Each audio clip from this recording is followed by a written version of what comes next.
चलिए आज हम लोग का नया चैप्टर शुरू होने वाला है जिसका नाम है क्वाड्रेटिक इक्वेशन। ठीक है, ये चैप्टर बहुत ज्यादा मिलता जुलता है पॉलिनोमियल से। क्वाड्रेटिक इक्वेशन जो चैप्टर है ये बहुत ज्यादा मिलता जुलता है किससे? पॉलिनोमियल से, क्योंकि क्वाड्रेटिक इक्वेशन बना ही पॉलिनोमियल से। ठीक है, जो इसके बारे में समझेंगे हम लोग तब आपको लगेगा कि नहीं ये तो बहुत ज्यादा क्लोज है पॉलिनोमियल, मतलब लगभग लगभग आपको कुछ वैसा ही फील आएगा जैसा पॉलिनोमियल में आया।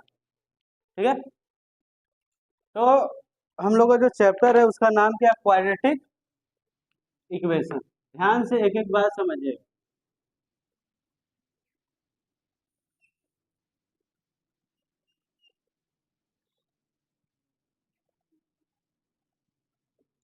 ठीक है, क्वाड्रेटिक इक्वेशन हम लोगों का चैप्टर का नाम।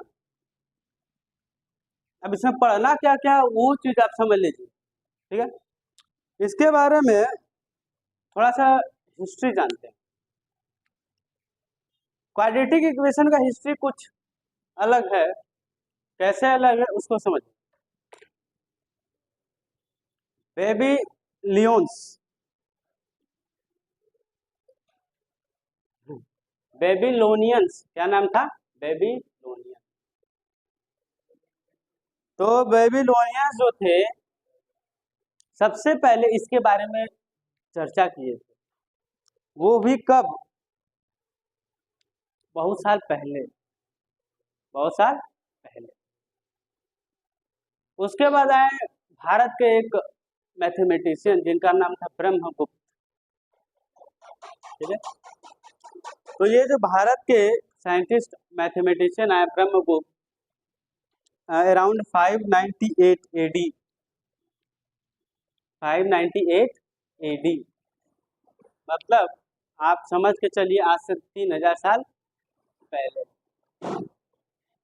2500 साल। अच्छा एडी है ना, 1500 मान के 1500 1400 1500 साल पहले वो इसके बारे में बात की, इसके क्वाड्रेटिक इक्वेशन। उसके बाद एक अल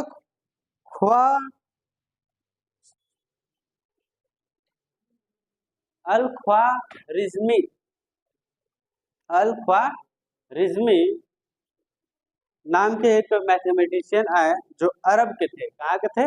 अरब, अरब देश के एक अल ख्वारिज्मी नाम के मैथमेटिशियन आए जो इसके बारे में कुछ अपना ज्ञान देकर गए।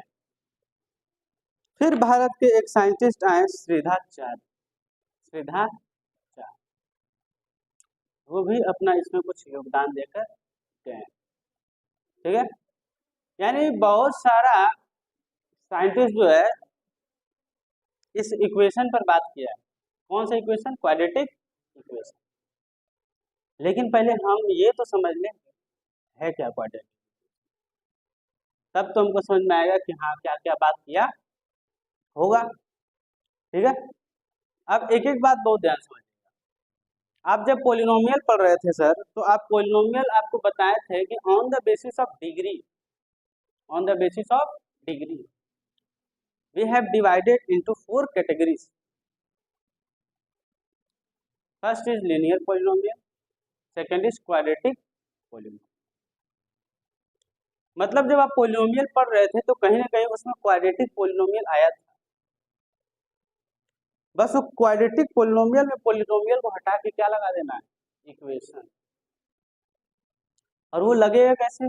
बहुत ध्यान से समझिए।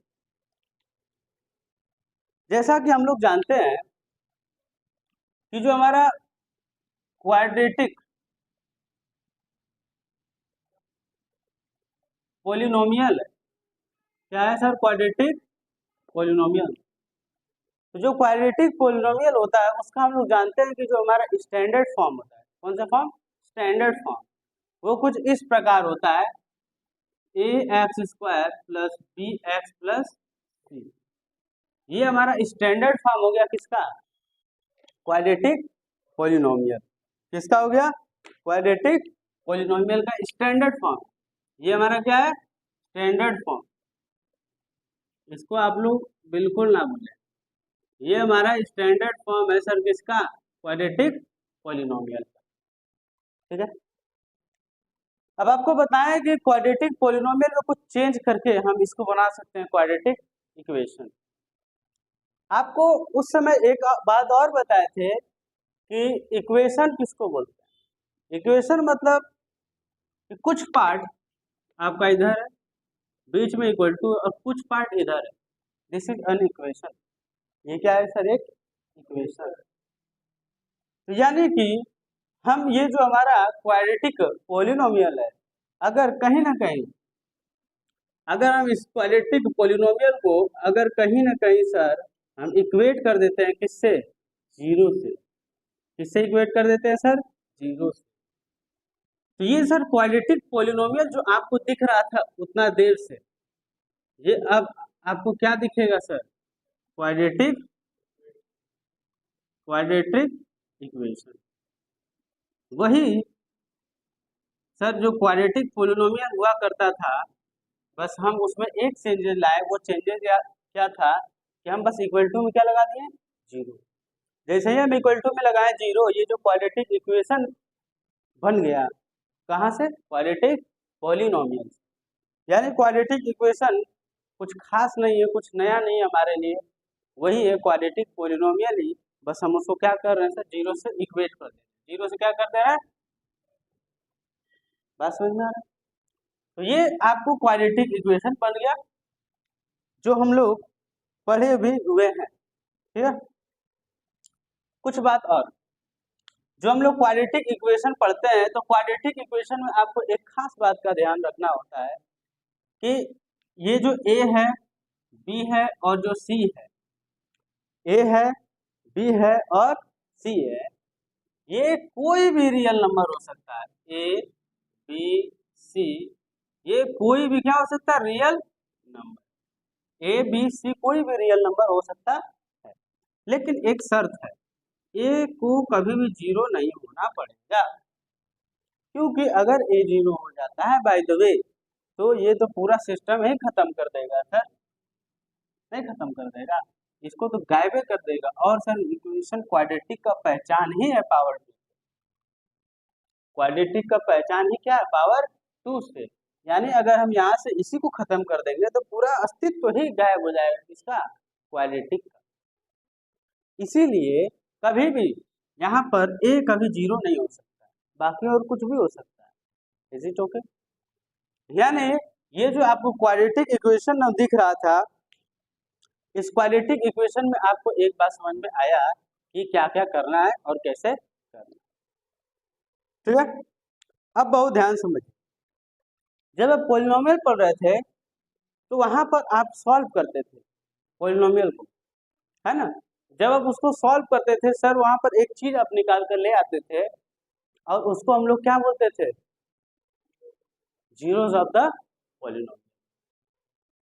यानी हम जीरोस ऑफ द पॉलिनोमियल लेकर आते थे। जीरो ऑफ द पॉलिनोमियल क्या करता था, जब भी हम उस जीरोस ऑफ द पॉलिनोमियल को पुट करते थे किसी भी पॉलिनोमियल, तो उसका वैल्यू क्या कर देता था, जीरो। क्या कर देता था, तो हम कह देते थे कि this is the zeros of the polynomial, because when we put this value on that polynomial, the value becomes zero. Same चीज, सेम चीज यहाँ पर भी, सेम चीज यहाँ पर भी है, लेकिन हम यहाँ पर कहेंगे क्या उसको, बहुत ध्यान से मेरा एक एक बात समझिएगा। उसको हम यहाँ पर roots of the roots of the quadratic roots of the quadratic equation क्या कहेंगे sir, root of the quadratic equation. यानी वही काम, वही सब कुछ, सारा कुछ वही है, किसी भी चीज में बदलाव नहीं है, सिर्फ नाम में बदलाव है। वहां पर जीरोस होता था, यहाँ पर क्या कहलाएगा, रूट्स। क्या कहलाएगा, रूट्स। Is it okay? अब बात दूसरा जो आपको बहुत समझने लायक है, जैसे समझिए कि let suppose alpha, let suppose alpha, अगर हम कह रहे हैं कि alpha is a root of the quadratic equation, अगर हम एक बात कह रहे हैं कि alpha is a root of quadratic equation, इसका मतलब सर आप क्या कह रहे हैं? इसका मतलब सर आप क्या कह रहे हैं, बहुत ध्यान समझिएगा। लेट सपोज हमारे पास एक क्वाड्रेटिक इक्वेशन है ये, if alpha is a root of a x square plus b x plus c, मान लीजिए अगर अल्फा क्या है, इसका रूट है, अल्फा एक कोई भी नंबर, रियल नंबर, इस इक्वेशन का क्या है, रूट है। तो इससे हमको समझना क्या है, इससे हमको समझना क्या है कि हम किसी भी नंबर को या किसी भी अल्फा को क्या कह रहे हैं कि this is a root of this equation. तो यहाँ से हम दो बातों पर पहुंचते हैं। कितने बात पर? दो बात पर। पहला बात ये है सर कि हमारे इक्वेशन में जहां जहां एक्स दिख रहा है, जहां जहां क्या दिख रहा है, अगर वहां वहां हम क्या पुट करेंगे, अल्फा। जहां जहां हमको क्या दिख रहा है सर, एक्स, अगर वहां वहां हम क्या पुट कर देंगे, अल्फा, तो होगा क्या, ये सेटिस्फाई करेगा, क्या करेगा सर, सेटिस्फाइज किसको सर, इक्वेशन को। किसको सेटिस्फाई करेगा, इक्वेशन को। इट सेटिस्फाई द इक्वेशन, कौन सेटिस्फाई कर देगा, अल्फा। मतलब सेटिस्फाई करने का मतलब ये होता है कि LHS becomes equal to RHS। LHS किसके बराबर हो जाएगा, RHS के बराबर। सेटिस्फाई का मतलब यही होता है।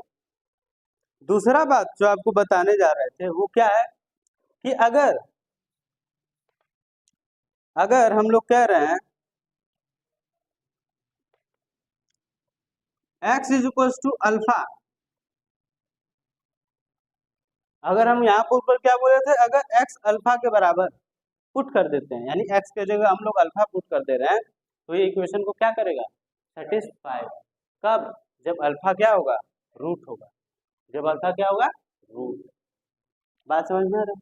दूसरा बात, अगर हम x के जगह क्या पुट करते हैं, अल्फा, क्या पुट करते हैं, अल्फा, इसका मतलब ये है कि x is equal to alpha is a solution, is a क्या है, सॉल्यूशन किसका, ऑफ क्वाड्रेटिक इक्वेशन। ये बात समझ में आ रहा है सर, ऑफ क्वाड्रेटिक इक्वेशन। ये बात आपको समझ में आना चाहिए, क्योंकि अगर हम कह रहे हैं किसी भी चीज को कि ये हमारे क्वाड्रेटिक इक्वेशन का क्या है सर, रूट है, क्या है, रूट है, तो इससे हम कहना क्या चाहते हैं कि जहां जहां x है वहां वहां अगर हम अल्फा रखेंगे तो LHS को RHS बना देगा। LHS और RHS क्या कर देगा, बराबर कर देगा। क्या कर देगा सर, बराबर कर देगा।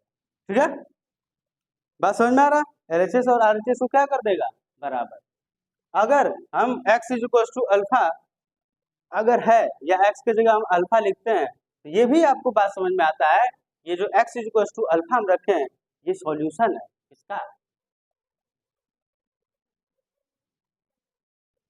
हमारी क्वाड्रेटिक इक्वेशन है।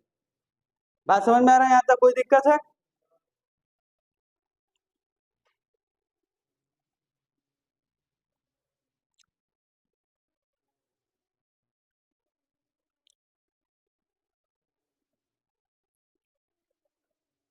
दूसरा बात जो आपको नोट करने लायक है, ध्यान समझिएगा, ये तो आपको समझ में आ गया। एक बात और जो समझने योग्य है वो सर है कि जो हम लोग वहां पर पोलिनोमियल में क्या कहते थे, जीरोस, क्या कहते थे, जीरोस, है ना, वो यहाँ पर क्या कहलाएगा, रूट। यानी जीरोस बिकम्स क्या, रूट्स, जीरो बिकम्स रूट्स। बस नाम चेंज कर दिया, क्या चेंज कर दिया गया, नाम चेंज कर दिया, जीरो से क्या कर दिया गया, रूट्स कर दिया। इज इट ओके, सेंस वही देगा आपको। ठीक है, वहां भी आप जब जीरो निकालते थे तो क्वाड्रेटिक इक्वेशन का दो जीरो निकल के आता था मोस्टली। वो क्या करता था, जब वो दो जीरो जब भी आप रखते थे अपने इक्वेशन में तो सेटिस्फाई कर देता था, क्या कर देता था, सेटिस्फाई। और उसी की मदद से हम लोग क्या लिख देते थे, हम लोग को जीरो निकालना होता था तो वही काम करते थे, या कोई प्रोडक्ट निकालना मतलब जीरोस ऑफ द पॉलिनोमियल निकालना होता था तो उसको इक्वेट कर देते थे किससे, जीरो से। बात समझ में आ रहा है? ये बात आपको ध्यान में रखना है और इसी में अब आपको आगे बढ़ना है। यानी जब भी सवाल में आपको लिखा रहे find the roots of the quadratic equation, find the roots of the quadratic equation, तो आपको तुरंत समझ जाना है कि क्या निकालना है, वही जीरोस। Is it okay? इसको नोट डाउन करिए, उसके बाद हम लोग कुछ क्वेश्चन करते हैं।